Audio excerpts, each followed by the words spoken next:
A light magnitude 2.5 earthquake occurred in the Sea of Marmara near Marmara Adasi Island, Turkey, in the afternoon of Wednesday, April 23, 2025 at 4:09 p.m. local time, GMT+3. The quake had a very shallow depth of 7 kilometers, 4.3 miles, and was not felt, or at least not reported so.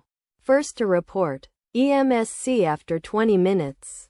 The earthquake occurred 1 minute after a magnitude 2.5 earthquake had hit on Wednesday, April 23, 2025, at 4:08 p.m.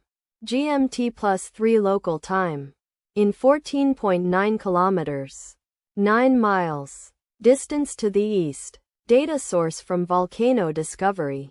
Do you feel it? Let us pray. May the earthquake that occurred not affect our brothers and sisters there. And may the earthquake not happen again. Amen.